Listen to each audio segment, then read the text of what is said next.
അപ്പോൾ നമ്മുടെ ചോദ്യം ഇതാണ്: 7% നിരക്കിൽ സാധാരണ പലിശയ്ക്ക് നിക്ഷേപിച്ച ഒരു തുകയ്ക്ക് 2 വർഷം കൊണ്ട് 980 രൂപ പലിശയായി ലഭിക്കുന്നു. എത്ര രൂപയാണ് നിക്ഷേപിച്ചത്? അപ്പോൾ പലിശ നിരക്ക് എത്രയാണ്? 7%.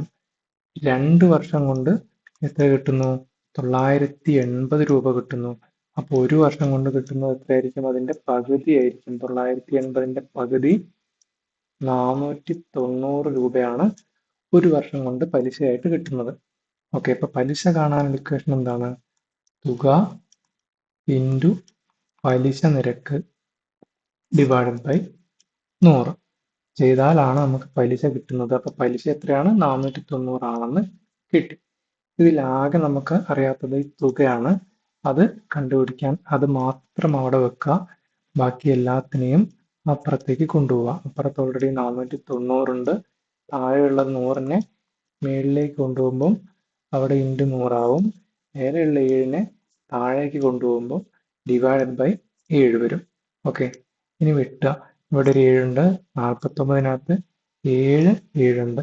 അപ്പോൾ അവിടെ 70 ഇൻറ്റു 100 കിട്ടും 7000. 7000 രൂപയാണ് അപ്പോൾ നിക്ഷേപിച്ചത് എന്ന് കിട്ടി. അത് നമ്മുടെ ഓപ്ഷനിലുണ്ടോ? ഉണ്ട്. ഓപ്ഷൻ എ ആണ് ഉത്തരം.